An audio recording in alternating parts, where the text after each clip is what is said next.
All right. This is the start. No more pre-flight. We've got no follow-up. We've got no feedback. If you listen to this show and you feel at all interested in anything, send us some feedback. That email address will be at the end of the show. It'll also be in the notes. And it doesn't have to be the email. There are other ways as well. Yeah. There's untitled.hosts@gmail.com, and there's telepathy. Among other things. Do you remember how we were going to do a picture every week, and we failed on the first week? Yeah, well, I failed. There was one week in there that I did actually post a picture that I remembered. Yeah. But we were... I don't think it was the first week, though. I think it was the second week. No, I meant... like 2 weeks ago, I think I mentioned, like, hey, because that was when I got my Peak Design something or another for phone mount for the car, and I was like, I'll send you a picture of mine, and then I never did. That's all right. We'll eventually get some sort of cadence down for social media. Okay, our podcast social media? No. I wouldn't consider a podcast social media. I would consider it having tie-ins to social media for engagement. I mean that's everything though. I think podcasts are new old media. Does that make sense? It's the equivalent of a radio show. Yes, which is old media, right? But the oldest media is books, maybe print. I don't know if you might have had some form of theater prior to books. Well, there was cuneiform tablets. That would still be similar to books. I mean, it's still written. Old. Yeah. But I'm just thinking that there may have been some level of acting for entertainment prior to the development of written language. Yes, but they had to print the tickets, which is printed media. I mean, how else do you let someone know that their oxen are moving too quickly in the dirt road? A ticket. Yeah, I've got nothing further there. This is not a unusual dynamic for me. I'll say a thing and everybody's like, okay, John. Well, I know I've shared the meme at some point before, but it's the guy that's got a big jug of like salad dressing or something. And salad's supposed to represent a normal conversation, and then you just put whatever strange off-the-wall fact or thought on the salad dressing bottle, and there's your meme. Oh, excellent. Yeah, that's you. I mean, that was why I like salad. That's why I started liking salads, was for the dressing. Salad was a vehicle for Italian dressing for me when I was a child. I loved Italian dressing. I did too. I still do. Me too. Like, I typically go with any vinaigrette. Same. I often make my own. Anyway, Bytes. So first, just did you even watch the Super Bowl 56? I watched any part of it or the halftime show? I watched the whole thing. I haven't done that in... Surprisingly enough, so did I. I hadn't done that in years. Yeah, I hadn't either. Well, I'm not going to say I sat and watched the whole thing. The game was on the entire time. I was getting up and doing some other things here and there. But I did actually generally pay attention to it the whole way through, which I have not done since the 49ers with Joe Montana and Jerry Rice. Wow. No, I actually sat and watched this whole thing. And I didn't care about either team. It was a good game. I thought maybe you would have had some ties to Cincinnati. I mean, if I were going to pick one to root for, it would have been them, but I just don't care when it comes to the NFL teams. For me, my ties were so far, but I could come up with some, and that was when I was a little kid. I thought the Bengals had an awesome helmet. And when I was in 5th grade, I played, Pee Wee American football. I think, we had full, pads, and we tackled. And my school was Anderson Elementary in Bristol, Tennessee. and their colors were yellow and blue, and we were called the Rams. Back before the Rams were in St. Louis, in L.A. Interesting. So I went to school in Harris County in Georgia, and the mascot all the way through was the tiger. It's like elementary through high school. Oh, all of it tigers. I also went to a different elementary school called Orchard Elementary School in Mobile, Alabama. We were the Busy Bees. Why do so many different places in Alabama have fascinations with flying insects? I don't know, but the thing about it is bees are indigenous to Alabama, so I'm okay with it. Yeah. Makes sense, I suppose. But back to the bite. I don't want to let it derail. I was just going to say Bengal tigers are not indigenous to Cincinnati, Ohio. They are not. There wasn't anything specific that I really had to say about the show, other than I found it odd how much I enjoyed that feeling of nostalgia, and I find it hilarious that I am on the young enough side of Gen X not to feel overlooked by halftime shows. Yeah, I think this is the first halftime show. I was like, I know all these people, and I like a lot of these people's work, and yeah, I thought that was interesting. I'm on the very front of the millennials, and yeah, it was funny though because like I did know that I was old, and I didn't put it together from watching the halftime show. I knew that for a while, but I do remember talking to millennials who are 5 or more years younger than me, and they're like, "Oh my God, I'm old now," and they just realized it from reading a meme about the halftime show. Yeah, I actually didn't ask that question specifically for Emily, but I assume just because of other offhand comments, like feeling old was already present. It didn't require the halftime show to remind her of that. But I've been old for a decade, so I'm just going on old wave version 2. Yeah. So what I didn't realize was when I got into my 30s and now I'm 40, what I didn't realize was that there were going to be halftime shows with, artists that I like and know. I didn't see that coming. I mean, just because I didn't think about it and don't watch the Super Bowl that much. But you know what? When the Foo Fighters perform for the halftime show, because that will happen, I'll be about it.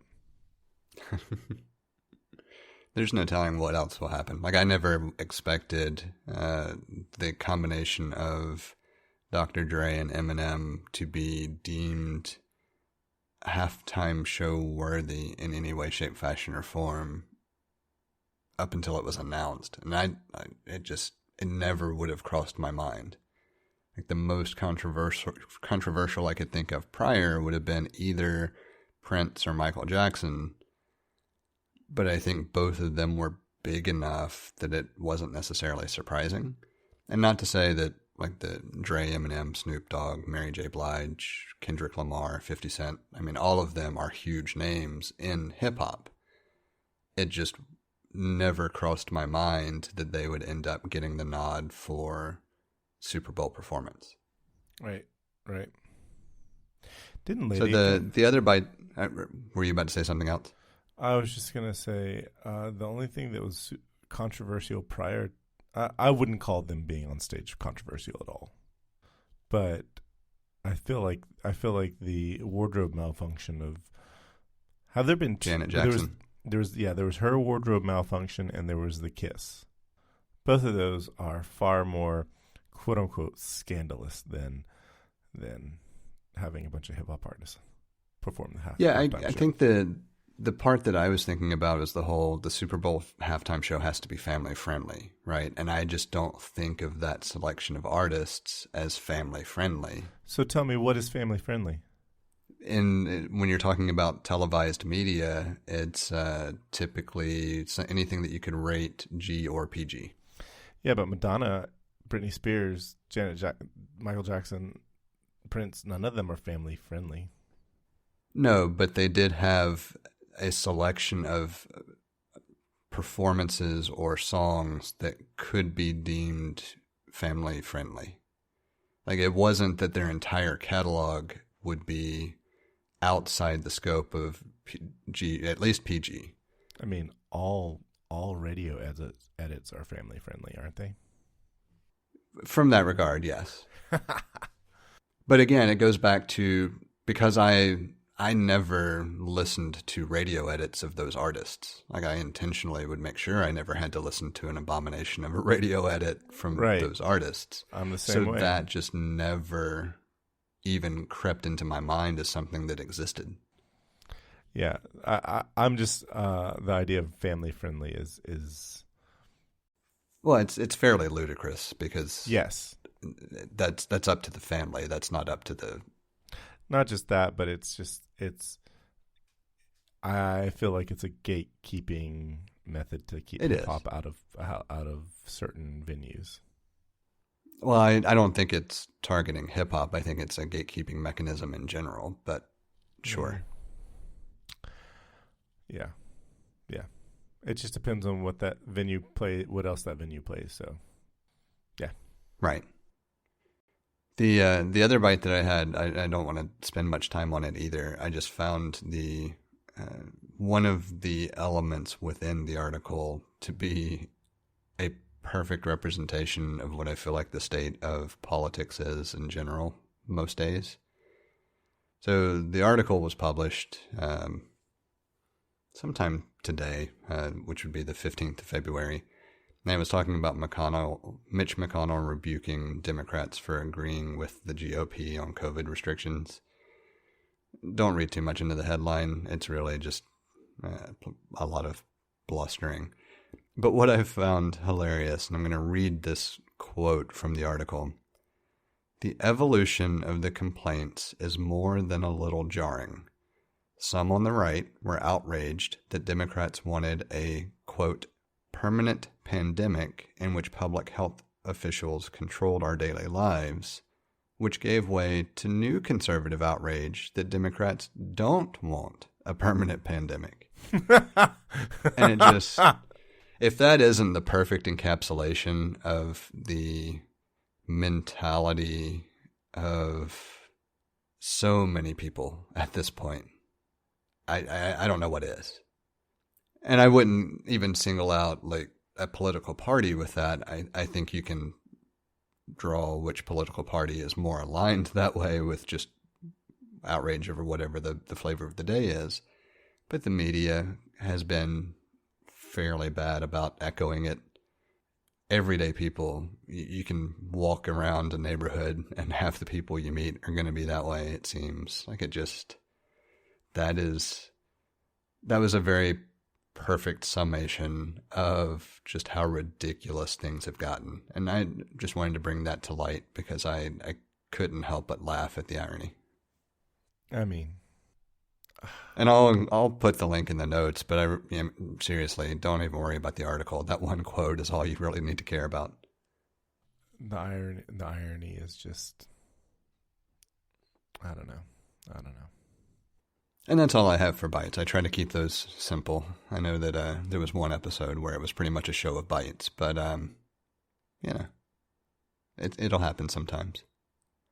But I'm more interested in starting to explore the topic that you teased last week, or it may have been the week before. No, it was last show, and I don't know why I got to thinking about it, but I mean, I was watching a bunch of James Bond movies, and I started making these connections between James Bond and Batman. Like, there's some similarities and some stark differences. So, but before we actually delve into any of that, the one thing that I do want to mention, the traditional comparison, obviously, is Batman and Iron Man, Marvel Comics versus DC Comics. That's been done to death. We certainly don't have a reason to rehash it here. They are the opposite franchises' answer to the other in many ways. Was Batman first? I believe so. I'm pretty sure, but I'm not going to commit to saying yes. Everything that I recall, tells me that Batman was first. Yeah. The Batman was conceived about 90 years ago is what I'm guessing, and I think Iron Man in the 60s. I'm not sure, though. Yeah, I think so. I mean, all of that sounds roughly correct, but I mean, the 60s were 60 years ago now. Yeah, and the 30s were, I mean, it's weird to think that Batman might have been, Batman comics were being issued in the Great Depression. I never put that together. And I know that there's like Captain America comics where he, he's fighting Nazis. Like the comics had him fighting Nazis, like the first movie. And well, yeah, I mean, Captain America was created during World War II, I think. Yeah. Might have been just before, but I think it was very much a way of rallying around the story and creating that whole persona of American strength and everything else. Yeah. Did Batman fight Nazis? Not that I know of. Yeah. He doesn't sound like a true patriot. He's never billed himself to be a patriot. That's true. So I feel like we should talk about this. This is the biggest difference between Bond and Batman. Because well, before you make the statement, I want to clarify one other little tidbit. Are we specifically referencing the film franchises, or are we drawing from any and all material about the two characters? I believe you're allowed to draw from any canon material. Okay. I'm going to allow any canon material. I feel like probably the most relevant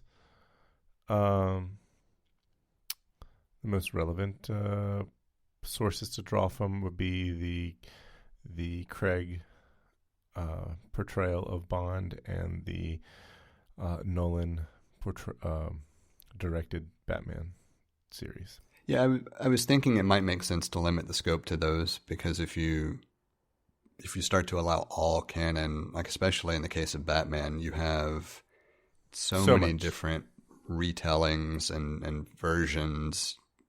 Like you talk about comics versus the TV show versus the animated series spinoffs, and I'll allow it. So much. I mean, I'll allow it, and but I feel like the Craig Bonds are the best Bonds, and those the first Casino Royale was released the year after Batman Begins, so it makes sense to do them together like that. Why don't we constrain ourselves to that comparison first, and then if there's something outside of that is triggered with the conversation, then we can add that through. All right, so I have now halted you twice before we go into what you were going to say. It's building suspense. I think I can safely say go for it at this point. No, this is just making for good podcasting. It's building suspense. We teased it last show. I've enjoyed being halted a couple of times over this. I'm halting myself a third time in this moment about where to start with this. But the place I started with, and I think this is what got my mind thinking, was, Bond is known for having a license to kill. That's his 00 status. And that's where we see the Casino Royale start, is when he gains his 00 status and has he can legally kill. Whereas Batman, a vigilante, outside of any government entity whatsoever, has chosen not to kill.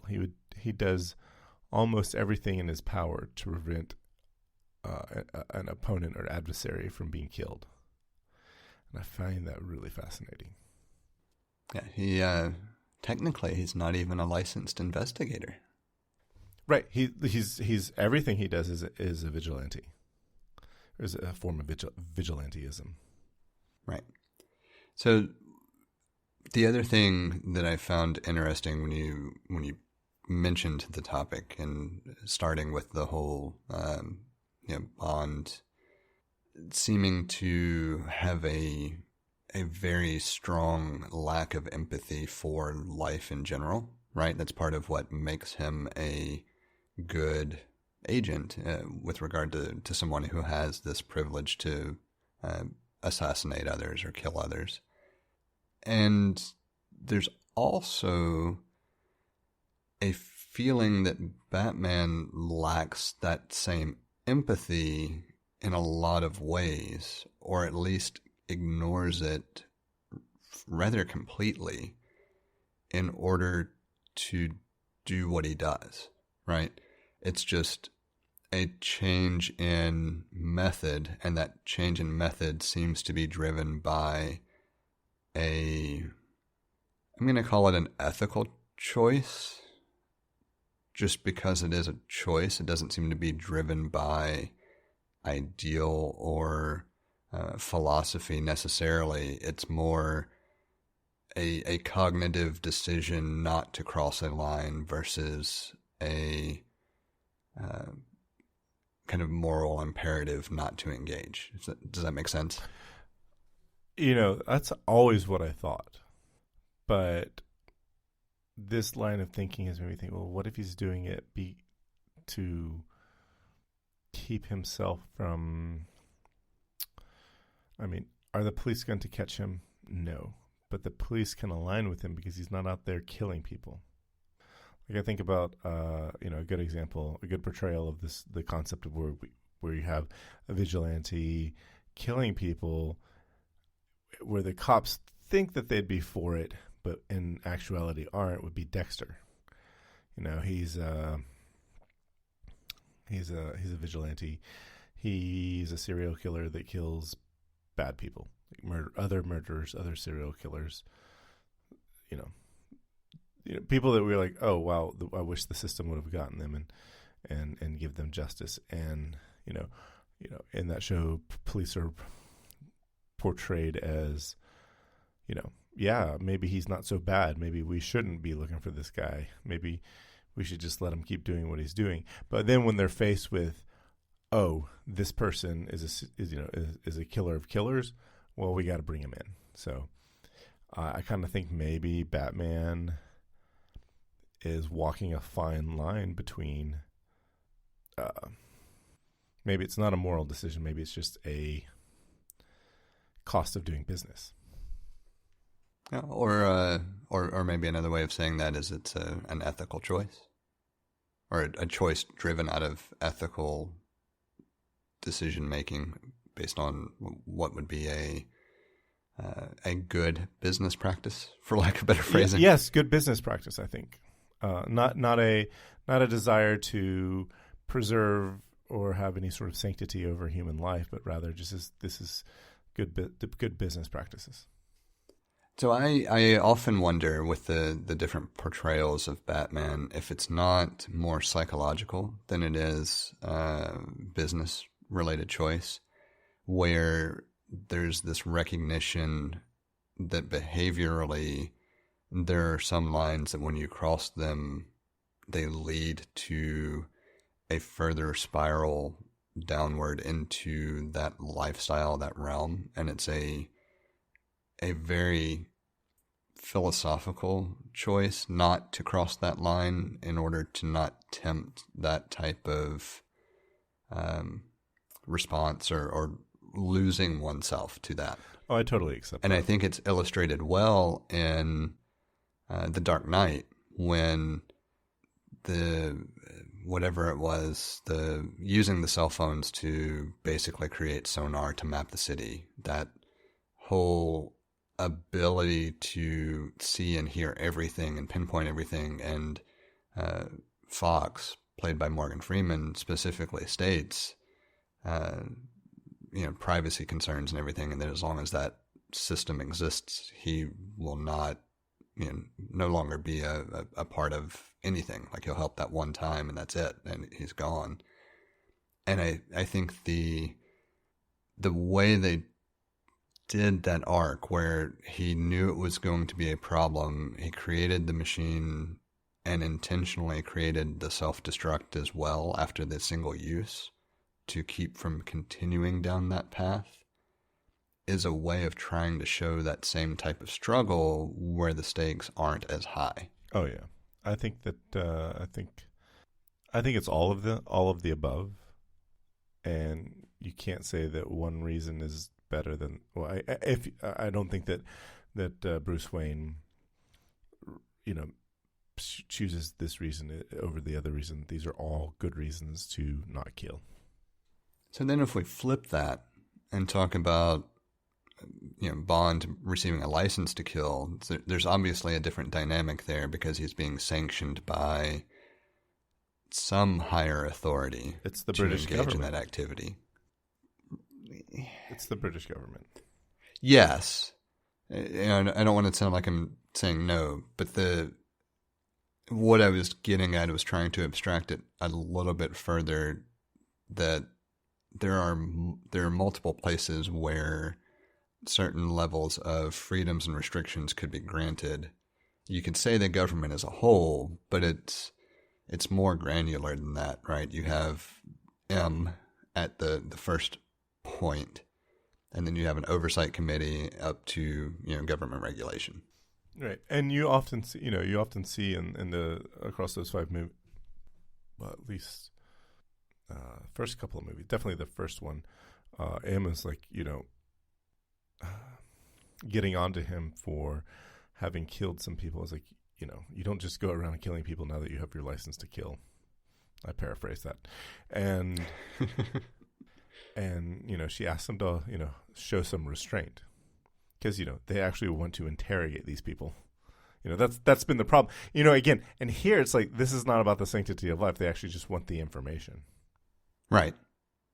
But the kind of where I was going with that is that you have to also, we know it's not a perfect comparison, because within the character of Bond, you have this pre-ability or pre-licensing phase where you theoretically are not able to kill, and then if you've demonstrated aptitude and done whatever tests, etc., and achieved some level of proficiency that gains you recognition for requesting entry into this program, I assume is how it would go, then you could be admitted into the 00 program, and whatever all of that looks like.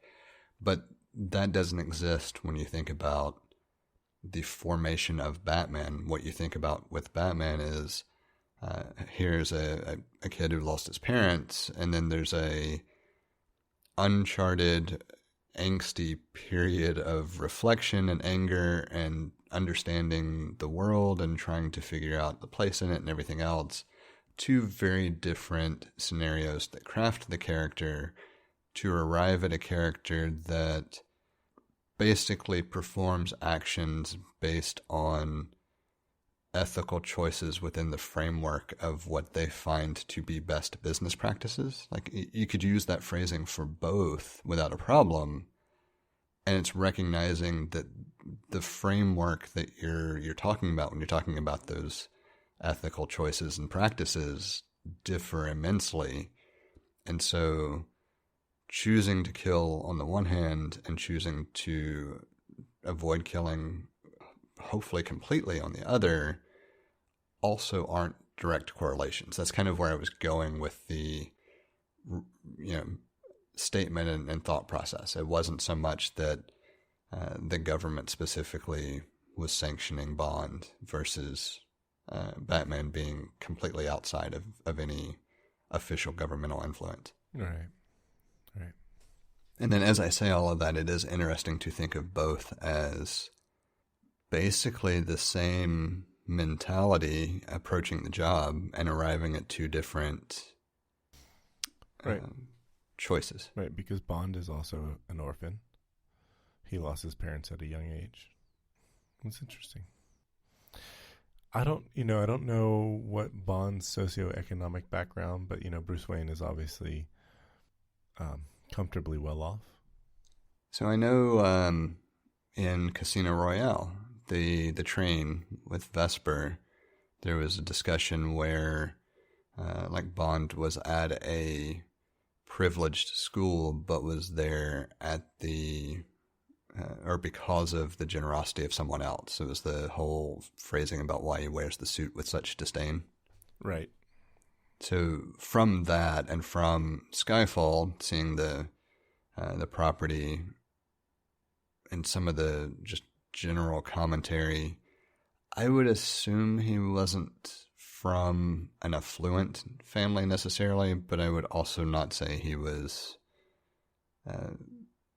poor, so to speak. I would say probably average working class family of the time. You don't think maybe a white collar family? Maybe. You know, it's very easy to have no clue because they never delve anywhere into that storyline, and so it could very well have been white collar. Either way, what I was getting at was just there's an obvious large socioeconomic disparity between Bruce Wayne and James Bond. Yes. I mean, even if you look at James Bond as an agent who has access to quite a bit of money, probably some of his own, but most of it from the British government, with severe restrictions. There's no comparison between the access to money that Wayne has. Bruce Wayne would be like, if Bruce Wayne was a real person, he'd be in the 1%. Oh yeah, for sure. I do think because you never see, well, I was going to say you never see any kind of financial issue with Bond arise. The only thing that I remember was the government issued card, a freeze being issued. But you'd never see the character of Bond willing to go into personal finances for anything on the job. Right. And he's often using government money for upgrades. Thinking of Quantum of Solace. We're school teachers on sabbatical. We just won the lottery or whatever. Yeah. And so it feels like it's more like he amassed a decent amount of wealth probably over time because of those choices. But I think it's more telling that wealth just isn't or the appropriation of wealth or anything else just isn't anything that he cares about. No, because when he retires, both of the times that he retires at the beginning of Skyfall and at the in No Time to Die, he's living almost like a pauper on the beach. Like he's I take that back. In Skyfall, he's living very he's really down to earth there, but Skyfall and No Time to Die, he drives a really old car, he has a really old boat, he's wearing ratty old clothes, but it is a fairly nice house in the Bahamas or Jamaica. Yeah, but you also, I mean, it's not like it's a mansion, Right. It feels like it's probably nicer than a lot of places, but not that abnormal. It's not that inaccessible. Right. Whereas the way Bruce Wayne lives is totally inaccessible to almost everybody. But what's interesting about it is, like, Bond in No Time to Die, and when he's living in the Bahamas, he seemed pretty comfortable and happy, whereas Bruce Wayne's always been uncomfortable in the wealth that he's inherited and continues to amass. The other thing there is there's this idea that Bond is Bond, right? He's not playing any character. Like, infamously never uses a cover, always uses his real name. Right. There's no seeming level of I'm going to pretend to be somebody else in any way. Whereas Bruce Wayne is always playing Bruce Wayne. Right. Like the only time that he ever appears comfortable and really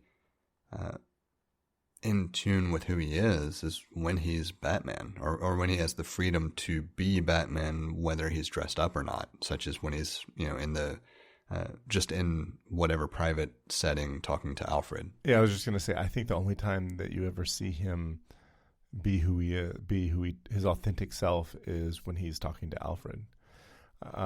Maybe Fox, I'm not sure. I think so. By the time you get to the end or later into the story arc, when they first encounter each other, there's an obvious pretending to be Bruce Wayne and not giving away information. The whole just have to figure out who you're dealing with kind of angle. That dance. Because I think you could also say the same thing with why am I blanking on her name? The love interest. Which movie? All of them. Which character? that's the one I'm having trouble with. Bruce Wayne's love interest. Like, for some reason, I cannot remember her name to save the life of me. I mean, it's changed. Didn't it? No, the actress changed. Okay. First it was Katie Holmes, and then it was what was her? But that's the whole problem. Like, everything that comes to mind is Katie Holmes, and I know that's the actress. That's not. I keep wanting to say character. Vicky Vale, but that was a different Batman. Yeah. So, regardless, like I think by the time you get toward the end of that story arc, there's a certain element of freedom of expression, because he's talking to her about Harvey Dent being able to take up the legal face of cleaning up Gotham, and Batman being able to retire and that kind of thing. I looked it up. It's Rachel Dawes. I don't remember her being a Rachel Dawes. Well, I do now that you've said it, but I don't know why I could not think of Rachel. But who was his love interest? Okay. I'm always thinking Selena Kyle was like, I don't know. He doesn't really, it's not really a thing.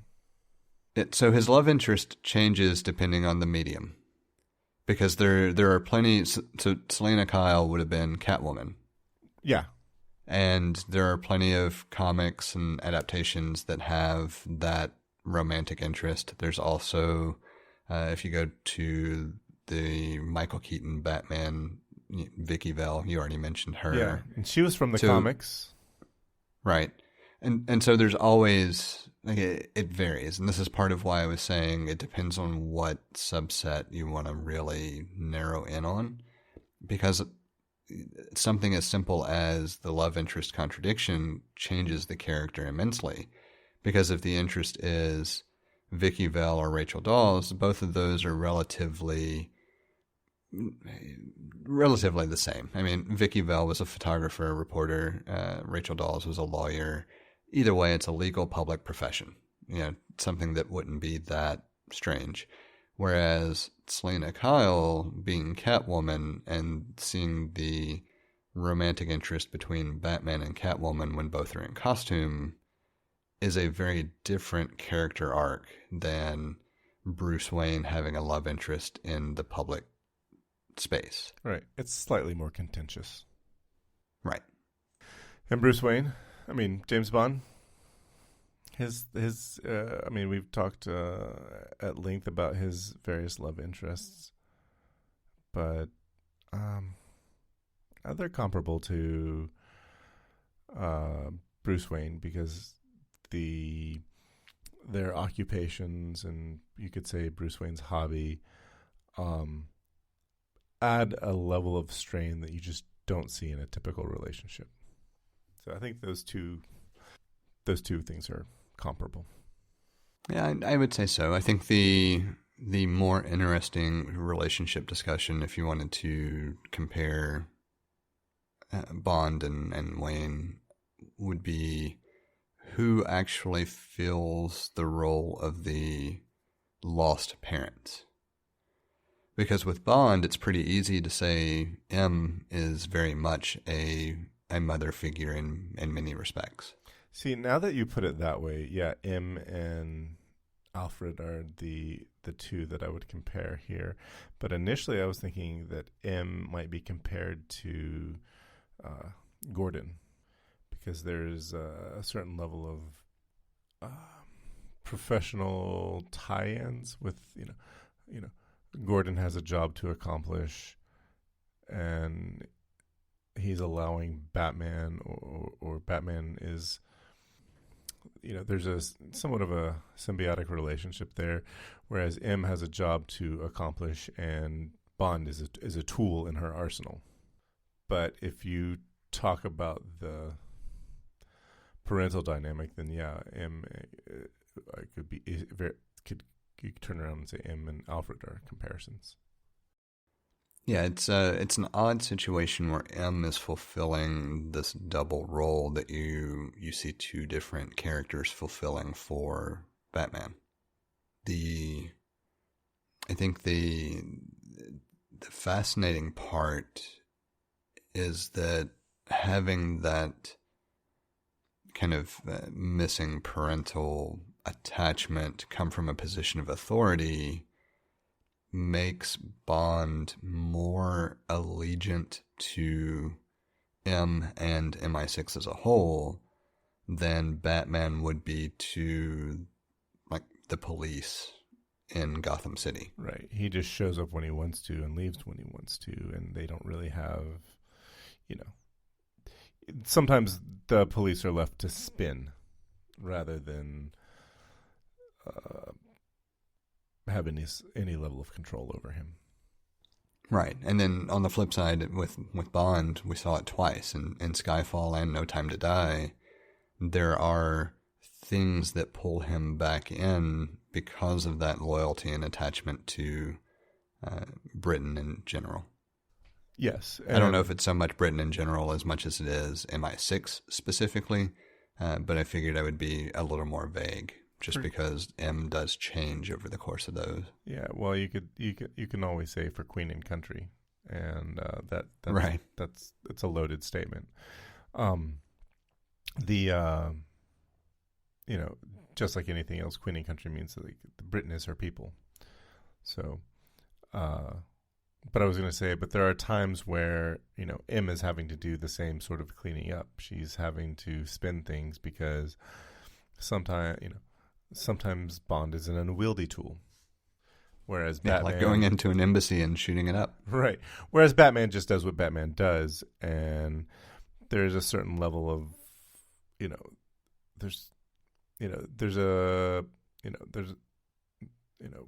with Gotham Police, there's a it's a double-edged sword. They work with Batman, but also they don't control Batman, so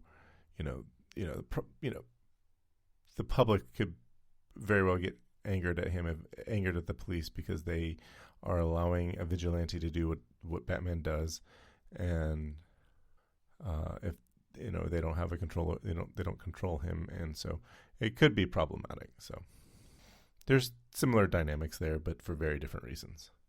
Yeah, and it's I always go back to the one thing that I'm not sure how different it really is. If you abstract the driving force behind the two, right? If you could come up with a way to describe it in a statement, for Batman, it feels like it's pretty easy, and it's the quote actually at the end of The Dark Knight where he talks about he can take what is coming his way.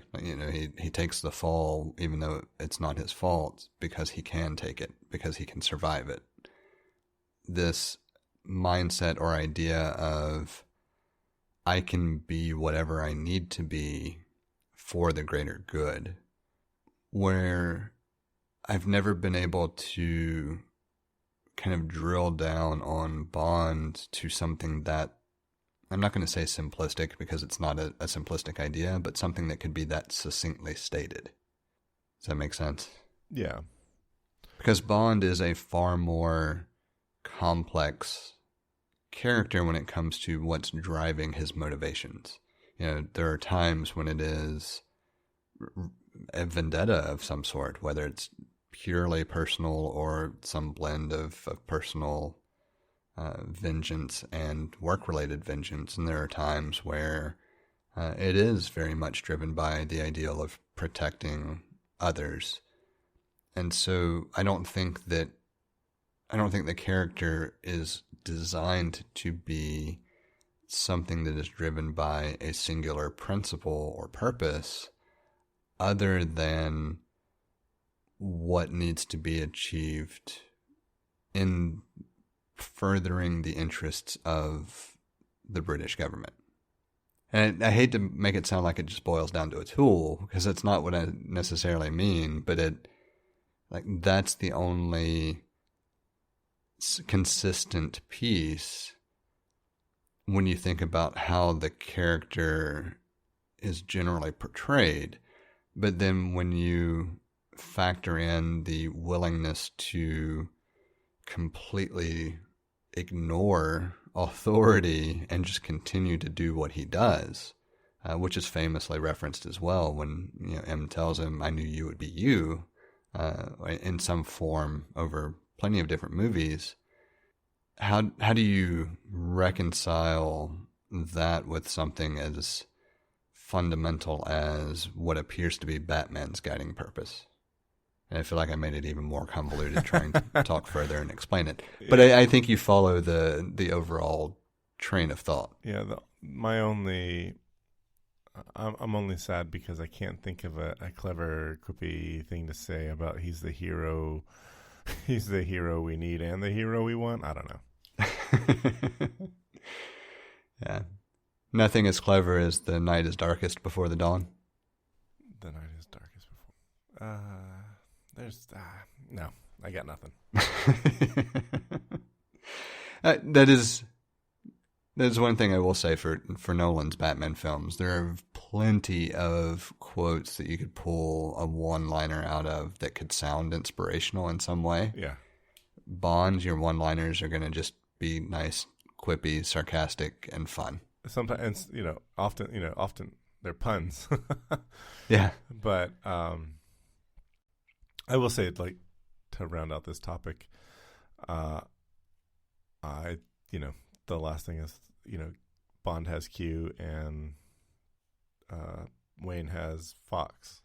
Yeah, and this goes back to where I was also saying maybe it's best to contain it within the Nolan films, because often Bruce Wayne has himself when it comes to developing tech and things, right? Like there is an aspect of him also doing it. The films were very interesting from the concept of bringing in Fox, which, if I'm not mistaken, there's been that dynamic in the comics as well. Like it's not just an original thing. He's mentioned a couple. I know he's in the animated series as well, but like highly glossed over. Right. And so or including an additional level of, yes, it's not just Bruce Wayne doing everything, to me was refreshing, because no one person is going to be able to do it all. Right. And it's not just Alfred that knows who his identity. Right. And even a step further, the idea that, well, I was saying I wasn't going to bring it in, but this is one of the areas where Tony Stark, to me, becomes problematic. And it's, you have this one character who is doing everything and single-handedly able to do all of the inventing and the technological pieces, and is still able to do everything else. And it's too much.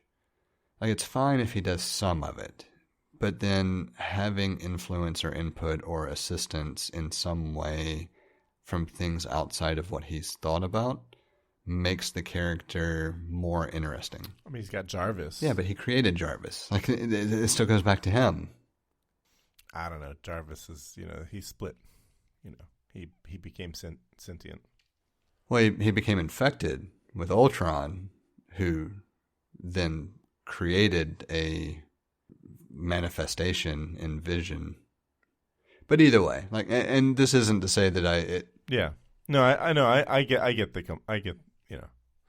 and you're not wrong. And I love Iron Man. Like, it's not that it really falls down for me either. It's just that out of all of the characters that you could try to correlate to Batman, or within this entire archetype, having one character do it all without any level of support makes it difficult unless everything else about what you were telling story-wise is absolutely perfect.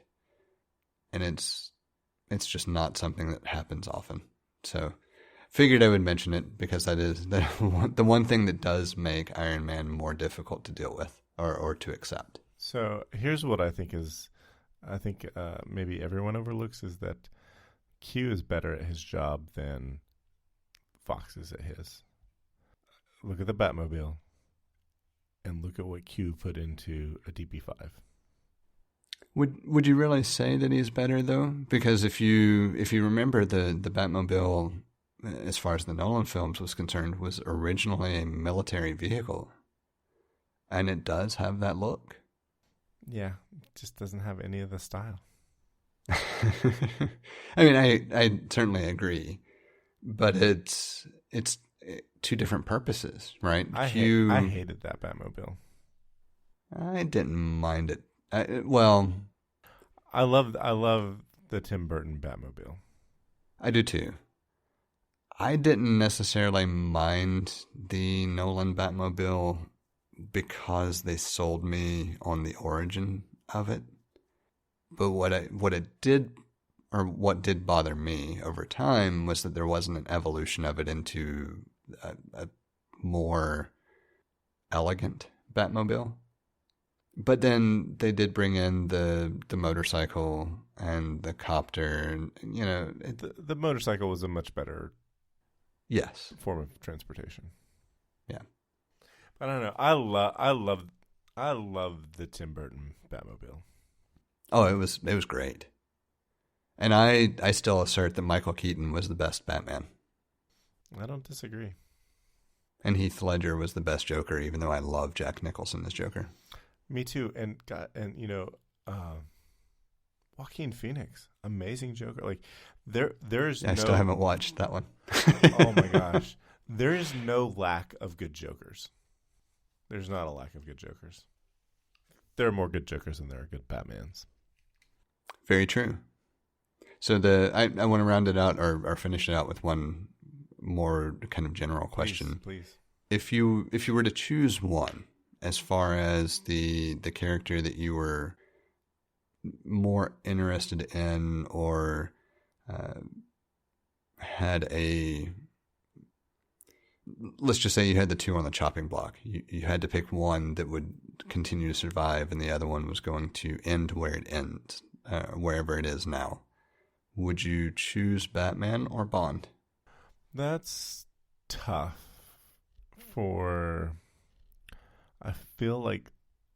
honestly, I feel like if you chop Bond, it would not hurt so much because they've accomplished everything that I think they've accomplished so much with the character in the last 5 movies that it would be it would not feel like there's something left to extract from that franchise.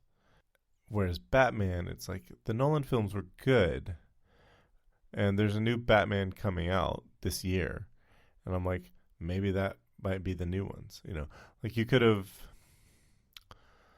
I mean, Schumacher, Joel Schumacher, like really ruined Batman. So it was like Nolan's Batmans were, like let's see what he can do.